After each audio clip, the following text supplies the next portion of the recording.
சரி, சந்தோஷமாக இணைந்திருக்கின்றோம். உங்கள் அபிமானம் என்ற உள்ளத்து இணைய வானொலியான யுஎஸ் தமிழ் எஃப்எம்மின் டுடே ஸ்பெஷல் நிகழ்ச்சியில பாத்தீங்கன்னு சொன்னா அடுத்து கொஞ்சம் சுவாரஸ்யமான தகவல், சுவையான தகவல் அப்படின்னு சொன்னா இந்த திருப்பதி லட்டு அப்படின்னு சொன்னாலே எல்லோருக்கும் ரொம்ப ரொம்ப ரொம்ப ரொம்ப பிடிக்கும். சொல்லும் பொழுதே பாத்தீங்கன்னு சொன்னா வாயெல்லாம் ஒரு மாதிரி இருக்கு அப்படின்னு தான் சொல்லணும். சொன்னா அவ்வளவு டேஸ்டா அவ்வளவு ருசியா இருக்கும் அப்படின்னு தான் சொல்லணும்.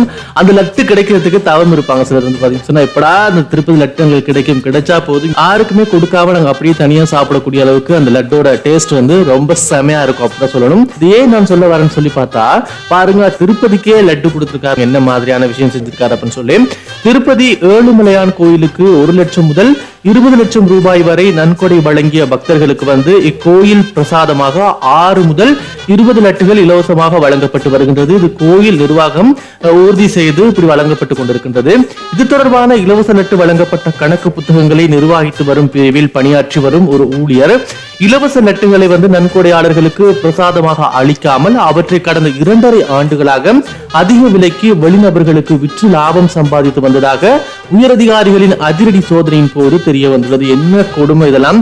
கோயில வேலை செஞ்சுக்கிட்டு கோயிலுக்கு இப்படி ஒரு துரோகம் செய்யலாமா? அதுவும் பாத்தீங்கன்னா சொன்னா சாமி சொத்தை வந்து நாங்க எப்பவுமே கொள்ளை அடிக்க கூடாது அப்படிங்கிறது உண்மையான விஷயமாக இருக்கின்றது. 2.5 வருடங்களாக இவர் வந்து அந்த லட்டுகளை வந்து வித்து காசு சம்பாதிச்சிருக்கிறார். இதையடுத்து அவரை உடனடியாக டிஸ்மிஸ் செய்யுமாறு உத்தரவிட்டுள்ளது கோயில் நிர்வாகம். அத்தோடு பாத்தீங்கன்னா சொன்னா அவர் மீது துறை ரீதியான விசாரணைக்கு உத்தரவிடப்பட்டுள்ளதாக தெரிவிக்கப்படுகின்றது. சரி, நாங்க செய்யும் தொழிலே தெய்வம் அப்படின்னு சொல்லுவாங்க. அதுவும் தெய்வத்துக்கிட்ட நாங்க வேலை செய்யும் பொழுது இன்னும் சுத்தமா வேலை செய்யணும் அப்படிங்கறதான் உண்மையான விஷயமாக இருக்கின்றது. நேர்மை நெறிநில் அப்படின்னு சொல்லுவாங்க. நாங்க நேர்மையுடன் வேலை செஞ்சா மட்டுமே எங்களால் வாழ்க்கையில வந்து எப்பவுமே முன்னுக்கு போகக்கூடிய மாதிரி ஒரு சாத்தியக்கூறுகள் எங்களுக்கு அமையும். எனவே நாங்கள் வேலை செய்யக்கூடிய எந்த வேலையாக இருந்தாலும் சரி, அதுல வந்து கண்ணும் கருத்துமாக செய்ய வேண்டும். அப்பொழுதுதான் எங்களுடைய வேலை வந்து நல்லபடியாக போய்கொண்டிருக்கும். நாங்களும் வேலை செய்யக்கூடிய இடத்துல வந்து பாத்தீங்கன்னு சொன்னா நல்ல பெயர் வாங்கி நல்ல நிலைமைக்கு வரலாம் அப்படிங்கிறது மட்டுமே உண்மையான விஷயமாக இருக்கின்றது. தொடர்ந்தும் இணைந்திருக்கலாம். சூப்பரான 2 பாடல்கள் அடுத்தடுத்து வருகின்றது.